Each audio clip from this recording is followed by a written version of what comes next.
अस्सलाम वालेकुम नाज़रीन, आप देख रहे हैं व्यूज़ मैटर और मैं हूं अली डार। क्या आप तक ये खबर पहुंची है कि तुर्की के सदर रजब तैयब एर्दोगान को जहर देने की कोशिश की गई है, उनकी जान लेने की किसी ने कोशिश की है, लेकिन इस मंसूबे को तैयब एर्दोगान ने नाकाम बना दिया। उनके बेटे बिलाल एर्दोगान ने इस मंसूबे को नाकाम कैसे बनाया, कैसे उनकी हाजिर दिमागी काम कर गई, ऐसा रिपोर्ट किया जा रहा है कुछ तुर्क मीडिया चैनल्स की जानिब से। एक क्लिप इस वक्त सोशल मीडिया पर खासा वायरल है, उसमें आपको तमाम जो मामला है वो समझ आ जाएगा, नज़र आ जाएगा कि किस तरह से उनको एक गार्ड उनका एक ग्लास पकड़ाने की कोशिश करता है, उनको फोर्स करता है कि वो उसमें से जो भी है पानी है या कोई चीज़ है वो उसको पिएँ, लेकिन वो उसको उस वक्त समझ जाते हैं, हाजिर दिमागी उनकी काम कर जाती है, वो उसको मना करते हैं और उसके इंसिस्ट करने के बावजूद भी उसे ग्लास नहीं पकड़ते और वो बेटा उनका फौरी तौर पर आके ग्लास उसे वापस ले लेता है। अब ये मामला क्या है आपको समझाता हूं, मैं बताता हूं मैं कि क्या रिपोर्ट किया जा रहा है, इसके पीछे हकायक जो हैं वो आपके सामने मैंने रखने हैं। अच्छा नाज़रीन, पहले आप एक क्लिप देखें, उसके बाद मैं आपको एक्सप्लेन करता हूं।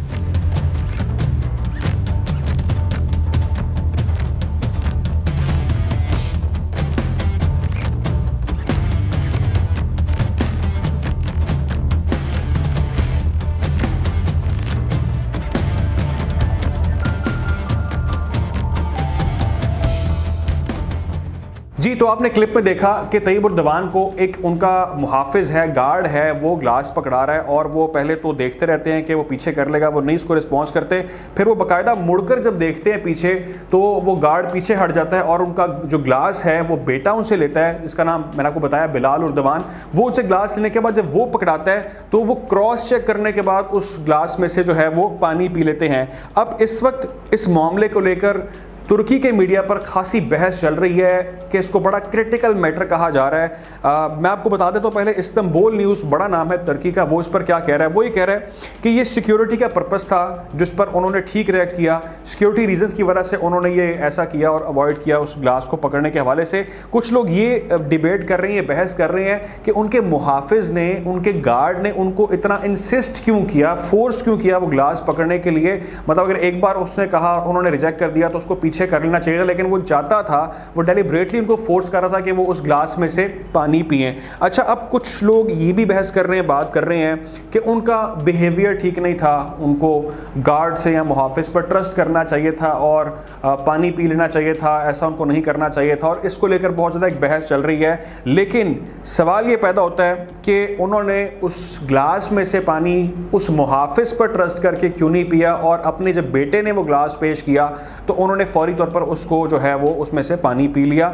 ये चीज़ें बहुत सारी जो कन्फ्यूजन्स हैं, जो पीछे रीजंस हैं, उनको जो है वो प्रूफ कर रही हैं। अच्छा, इसके अलावा मैं आपको ये बता दूं कि इस वक्त टर्की में नाज़रीन क्या चल रहा है। आपको मालूम है कि वहाँ पर इलेक्शन हुए और जो पहला मरहला था उसमें तैयब एर्दोगान ने बड़ा अच्छा परफॉर्म किया और कहा यह जा रहा है कि मुमकिन तौर पर वो इस वक्त जो टर्की के सदर हैं वही होंगे, और वो इस वक्त काफ़ी ज़्यादा वहाँ की फेमस पर्सनैलिटी हैं और उन्होंने 49% वोट एक बार फिर हासिल किए हैं। और जो उनका ऑपोजिशन इत्तेहाद है, तमाम तर जो उनकी जमातें उनके मुखालिफ खड़ी हैं और जो उम्मीदवार हैं कलिचदार ओगलू, उन्होंने 44% वोट हासिल किए हैं। और अगला मरहला अभी कुछ दिन बाद यानी कि 28 मई को होने जा रहा है, जिसमें दूध का दूध और पानी का पानी हो जाएगा। और कहा यही जा रहा है कि तैयब एर्दोगान एक बार फिर टर्की के सदर मुंतखब हो जाएंगे। अच्छा, हमने आपको इस हवाले से मुतादिद बार बताया कि हम टर्की गए और वहाँ पर हमने जो हकायक थे, जो स्ट्रीट पॉलिटिक्स थी, जो वहाँ पर लोग राय रखते हैं तैयब एर्दोगान के बारे में, वो हम आपके सामने लेकर आए। और अब भी हम इस रिज़ल्ट पर पहुँचे हैं कि वहाँ के लोग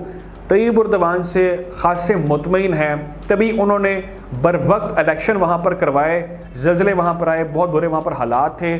लोगों ने कहा कि शायद तैयब एर्दोगान इलेक्शन डिले कर देंगे और जो पाकिस्तान में मामला चल रहा है उस तरह ही कुछ करेंगे, लेकिन उन्होंने डेमोक्रेसी का जो एक हक था उन्होंने वो अदा किया और उन्होंने बर वक्त इंतखाबात कराए। और उनको मालूम था कि जो टर्की की आवाम है वो उन पर ट्रस्ट करती है और वो उनको अपना हीरो समझती है। और वहाँ पर लोग, हमने भी जो स्टडी किया, सर्वे किया, वो यही था कि लोग वहाँ पर उन्हें काफ़ी ज़्यादा अब भी पसंद करते हैं और समझते हैं कि मुस्तकबिल के जो मामलात हैं वो वही बेहतर कर सकते हैं। लेकिन ये जो नाज़रीन इस वक्त बहस चल रही है कि तैयब एर्दोगान को जहर देने की कोशिश की गई है, कुछ चैनल मैंने आपको बताया रिपोर्ट कर रही हैं ये, इसके पीछे इस चीज़ को जो है बड़ा सीरियस लिया जाना चाहिए, क्योंकि तैयब एर्दोगान की जान को संगीन ख़तरात वहाँ पर लाक हैं। जो तमाम जमातें हैं वो उनके तक मुखालिफ हैं और वो अकेले वहाँ पर, आपको मालूम है कि उनका मुकाबला मुकाबला कर रहे हैं और उनके हवाले से बहुत सारे खदशात जो हैं वो इस वक्त सामने हैं। कोशिश करेंगे बदलते हालात के हवाले से आप लोगों को अपडेट रखा जाए। ख्याल रखें, दुआ में याद रखें। अल्लाह हाफ़िज़।